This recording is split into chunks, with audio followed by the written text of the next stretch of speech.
que tem como título Chamado de Levi e a Questão do Jejum. Então foi a primeira história, vamos considerar mais duas agora. A lição está em capítulo 2, versos 13 a 22, e nos pergunta quem era esse Levi, filho de Alfeu. Muito bem, este Levi, filho de Alfeu, é o Levi Mateus, é o Mateus do Evangelho de Mateus. Era comum os judeus terem dois nomes. Simão Pedro é um exemplo, né? João Marcos, o próprio autor do Evangelho que estamos estudando. Este Levi Mateus, filho de Alfeu, não dá para estabelecer nenhuma ligação com aquele outro discípulo que aparece na relação dos discípulos de Jesus, que também era filho de Alfeu. Não dá para estabelecer que eram parentes ou irmãos. Não é possível estabelecer isso. Mas olha que interessante. Jesus passa na coletoria, vê ali Mateus, que era um publicano, um coletor de impostos, um cobrador de impostos. Quem eram os publicanos cobradores de impostos? Eram pessoas do povo judeu recrutadas pelo Império Romano para serem cobradores de impostos dos seus próprios irmãos de sangue, os seus próprios conterrâneos. Olha que coisa triste. Esses homens, via de regra, se tornavam inescrupulosos, eles se tornavam ladrões, extorquiam o povo e enriqueciam à custa dos seus irmãos.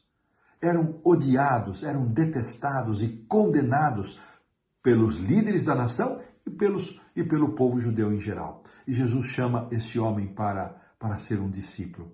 Aqui há uma lição preciosa para nós.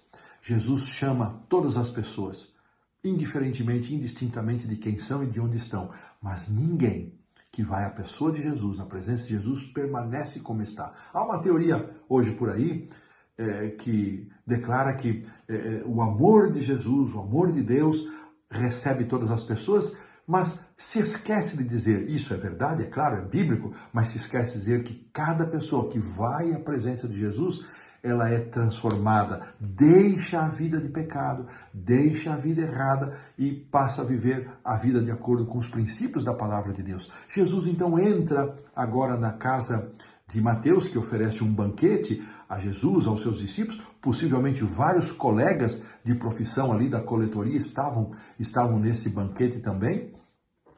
E ele é condenado pelos escribas e fariseus por comer com os pecadores. Jesus, então, ele responde dizendo, os doentes é que precisam de médico, os sadios, os sãos não necessitam de médico. Ele faz uma afirmação linda, maravilhosa.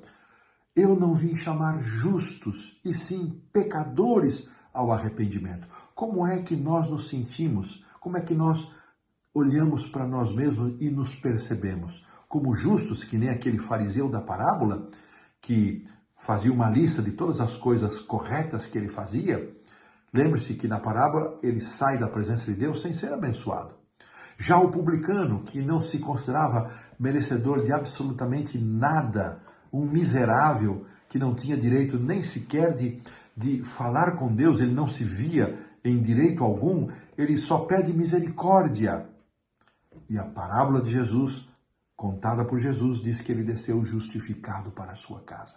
Como é que nós chegamos à presença de Deus? Cheios da nossa autossuficiência, da nossa justiça, da nossa correção, porque fazemos isso, aquilo?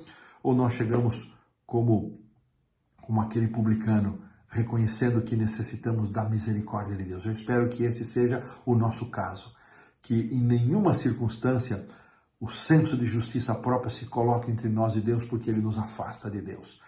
A outra história, que é a terceira, e é, portanto, a história central desse primeiro bloco de 5, está em capítulo 2, 18 a 22, e introduz o tema do jejum. E é interessante que, olha como elas se conectam. Eles estavam num banquete na casa de Mateus e agora entra a sessão do jejum. E os escribas e fariseus condenavam e desprezavam Jesus porque ele não jejuava junto com seus discípulos, ao passo que os próprios fariseus e os discípulos de João Batista, estes sim, jejuavam. E eles entendiam que isso era mérito diante de Deus. E Jesus, então, ele responde com uma ilustração ou uma parábola onde ele compara a sua presença a uma festa de casamento. Ele diz, olha, quem vai a uma festa de casamento e na presença do noivo, ele vai jejuar? Não, ele vai jejuar depois que não estiver mais com o noivo. Então Jesus diz, olha, quando o noivo for tirado, meus discípulos vão jejuar. Ele faz aqui uma profecia a respeito da sua morte, que ele não estaria o tempo todo. Mas naquele momento era tempo de alegria, era tempo para desfrutar. E Jesus ainda usa mais duas ilustrações para contrastar os seus ensinos com os ensinos dos escribas e fariseus. Ele diz, quem é a pessoa que tendo um vinho, uma calça, um tecido velho, uma roupa velha, vai colocar nela um remendo novo, ou tendo um vinho novo, vai colocar num odre velho. Então aqui Jesus está fazendo um contraste, dizendo que aqueles homens, lamentavelmente, tristemente, haviam tornado a religião, a prática religiosa deles, em panos velhos, em roupas velhas e odres velhos. E Jesus chegava agora para mostrar, para apresentar algo novo. Não novo em sua essência, mas num formato novo para recordar a verdadeira essência da religião que Deus desejava que eles vivessem. E aqui cabe também para nós uma reflexão. A verdadeira religião, por mais correta que seja, pode também se tornar trevas na vida de alguém. Pode ser na minha vida, pode ser na sua vida. Se nós perdermos de fato a percepção de qual é a essência da verdadeira religião, que é a comunhão com Cristo, que é o foco nas pessoas.